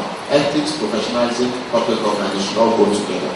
Now, I also agree that with your suggestion, because what we do now is that we take a decision based on the merits of the case and determine who is right, who is wrong. And if the wrong party is the bank, we enforce the claim and make them to make the necessary refunds to the customer. What we need to do, and so please let's take note, is we need to begin to punish institutions for allowing the matter to even come up to the subcommittee to deal with. Because in my own institution, my reference point is, so long as I'm chairman of this committee, no case involving First Bank must come to the committee. Because what happens is that the investigative panel looks into the matter. It is when you don't agree with the comments, with the decisions, because we typically allow you to negotiate and agree. It is when you don't agree that it comes up to the committee for adjudication. And in my own case, once we see from the facts of the case that the bank is wrong, we will draw the case and settle. Now, if you don't settle at that point in time and you allow the matter to come and you now are found guilty, there should be punishment. It may be financial, it may be whatever, but we need to take it to that level. And thank you very much. Your third comment is on whether we discuss ethics and professionalism. The report of the subcommittee and all the cases deliberated are discussed at the bankers committee, and there are learning points. And I remember the last bankers committee, which was exactly a week ago. We've actually frowned at a particular bank, which I will not mention. Everybody just shouted the bank down. How can you, as a bank CEO, commit to a transaction and then you come back and say, well, I didn't get my board approval, so I'm withdrawing, having communicated to the customer? It's wrong. As the bank CEO, okay, Mr. Delete has left. You remember that case? And the whole committee shouted the MD and said, no, this is a disgrace to the institution, to the profession. So we do discuss those matters. Framework by regulators to checkmate cybercrime. Every party to a transaction has a responsibility to make sure that its environment is secure. You can't wish away cybercrime. You have to protect yourself. And I think every organization has the responsibility to put structures in place. There are what we call security operations centers that we have put in place, but there are not a whole lot of them. It's not easy to regulate it because people will always show tendencies to be fraudulent. Our challenge is to make sure that we put structures in place to prevent them in a proactive manner rather than responding to them. Thank you very much.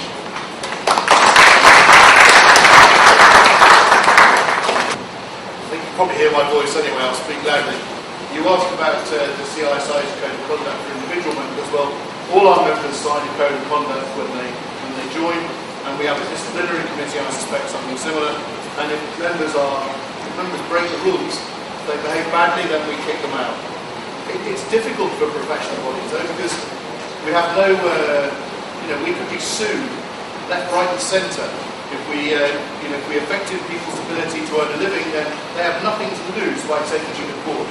And we don't enjoy in the UK the same protection as the regulator, who is immune from that sort of prosecution. So it has to be done very carefully. But put it this way, when I first joined the Institute 8 years ago, I think one person had been disciplined in the previous 10 years. Now the disciplinary committee meets most months, and it's very much, otherwise there's no point having a code of conduct. It's saying if you don't hold people accountable, why bother? Thank you very much. Let's appreciate him for that wonderful comment. And to finish on this note, I would like to say a very big thank you to our two guest speakers. And let us appreciate them if you did enjoy their contributions. While I call on the registered chief executive to give the closing comments and the vote of thanks. Thank you. Let's appreciate Mr. Sheyawodobi. Thank you very much, Aki. I want to thank the audience very much. Time is fast spent. We intended to close by 2:30. So I will quickly do justice to the closing remarks and vote of thanks. The vision of CIBN is to be the global reference point for professionalism and ethics in the banking and finance industry through top leadership and capacity building. And I'm sure this we have tried to do with what we are here for this morning, afternoon. Early in 2015, we organized a program on the economic outlook for 2015. And there was this very big challenge thrown at the challenges of bankers of Nigeria concerning the issue of ethical practices. And it was a simple assignment, but very happily. The question was asked. In the days past, there used to be 3 people that if you are completing any form that has to do with validity, they request you to go to any of them. Either your clergyman, your lawyer, or your banker. But today, if you get any form, the reference they will request for, one name will be conspicuously missing, and that is your banker. What can we do as an institute to bring this name back into every form that requires validation of the integrity of the person being dealt with?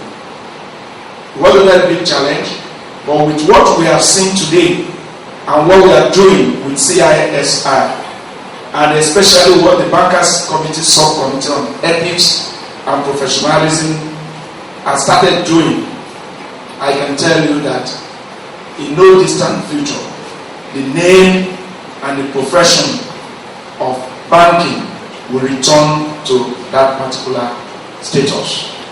And you will be part of this. Without defining further, I've listened to everybody here, and we are custodians.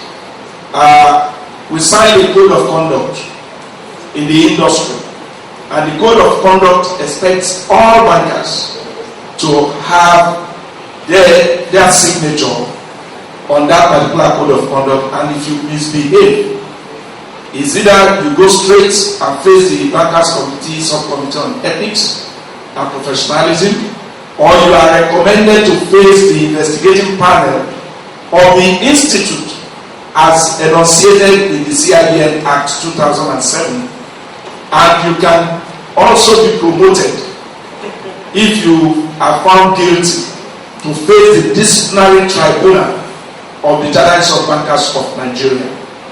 It has the status of a high court, and we have a retired justice of the Supreme Court as an assessor. Today, I can assure you there are people who have been listed to face the panel. There are people currently facing the panel, but without being prejudicial, you will not hear from me until they finally judge them. But of course, how do we entrench ethics, professionalism, and integrity? Kevin just told us, you need the knowledge, which is preparing you. I'm happy, sir, Mr. Anosaya. We have a dart of bankers in the country.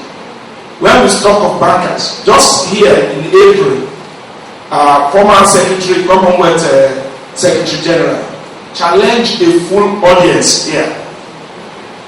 Why don't we receive checks into savings account?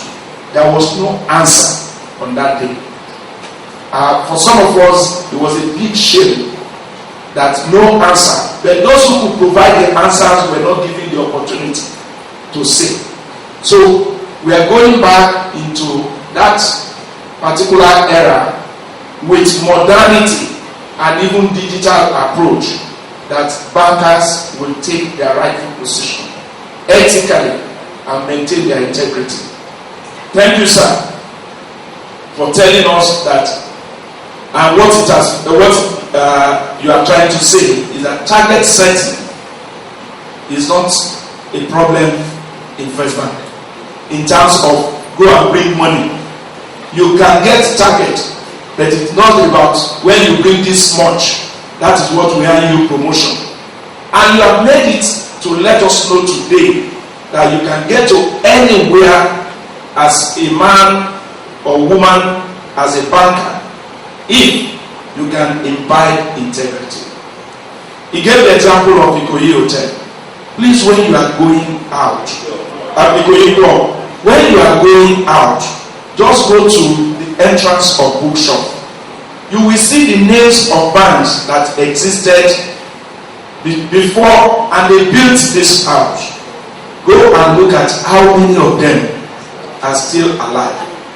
We will probably publish the names of banks that have existed in Nigeria, and this is a research you have given us to do further. It has to do with ethics, professionalism, and integrity. Today, we will begin to watch our behavior. The code of conduct is there, and it will be signed by even those who have retired and they are members of this institute. Because whatever you do and carry the appellation FCIB, ACIB, FCIB, HCIB, if you do it outside the banking arena, it may still affect the integrity of this profession. On this note, ladies and gentlemen, I want to thank the board of CISI for finding Nigeria, the Challenge of Bankers of Nigeria, worthy of having this relationship. And let me tell you that you can become a member of CISI through this medium. And CISI members who are here, we have about 100 of them in Nigeria. You can also become the member of Challenge of Bankers of Nigeria. The platform is now open. You can take the exams of the two institutions as you like. There will be opportunities for you. Details will make available. Let me thank everybody that has made this occasion what it is. The Council of CIBN, headed by Otuba Mrs. Debola Oshibokun, ably represented here by the first VP, Dikin Shegun Ajibola. I want to thank you very much.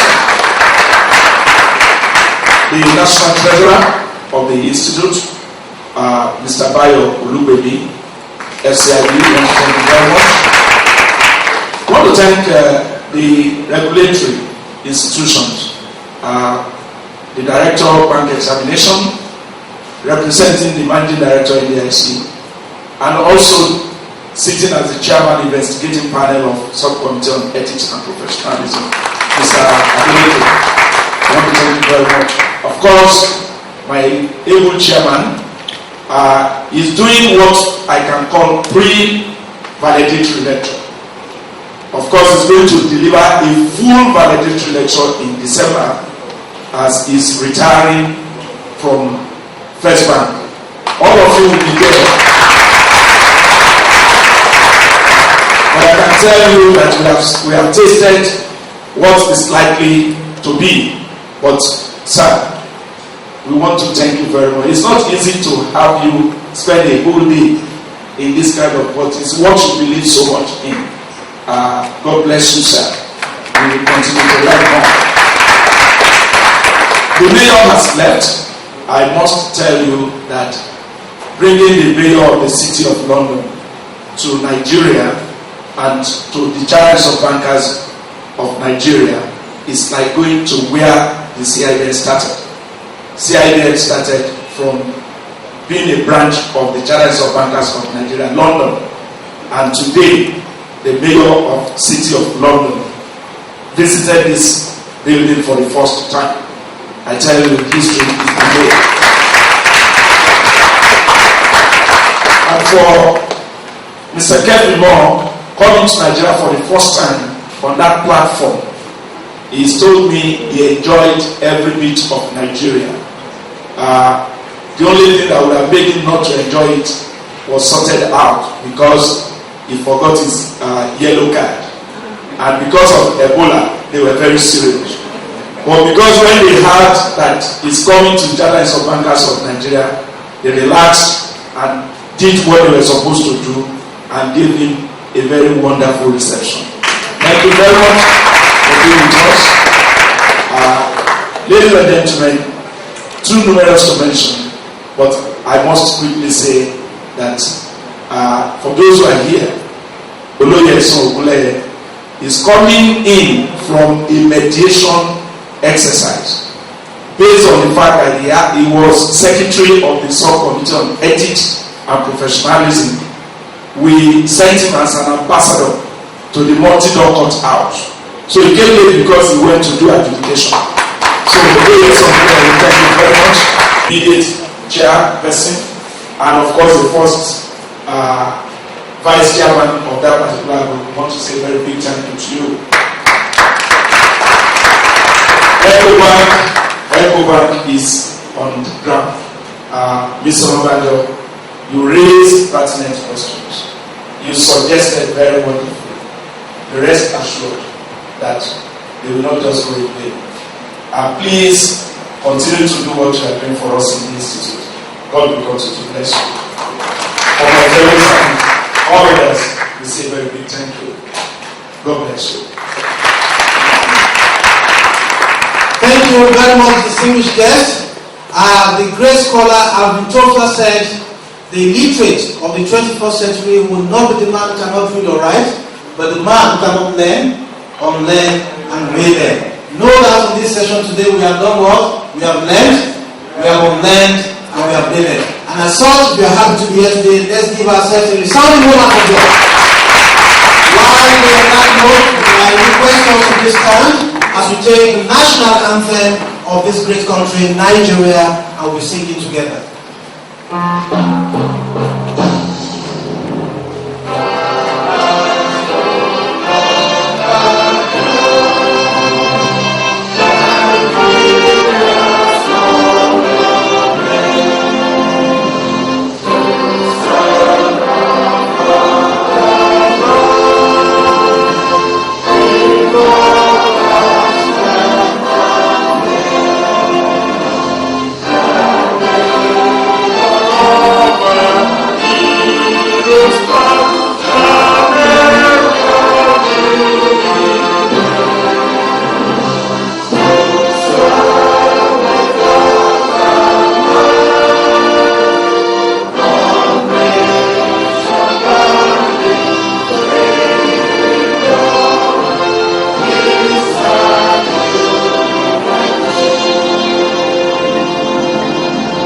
Thank you very much for coming. We appreciate you. God bless you all. All members of CC International, please wait on this side of the hall. I understand you want to have a small briefing. My name is Naki Murakio. The group head capacity building and certification. It's nice being your host. Thank you. Quickly.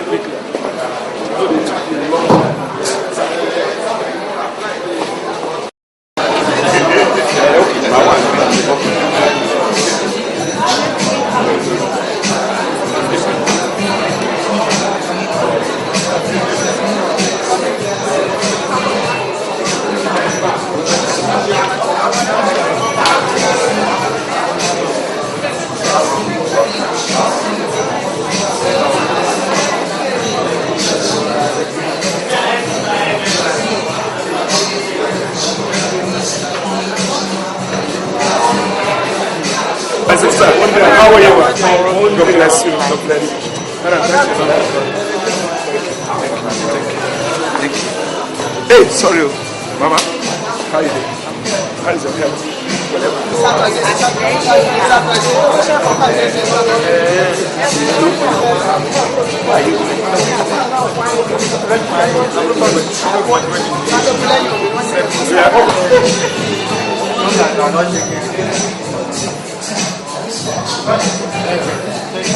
One more. Oh, okay.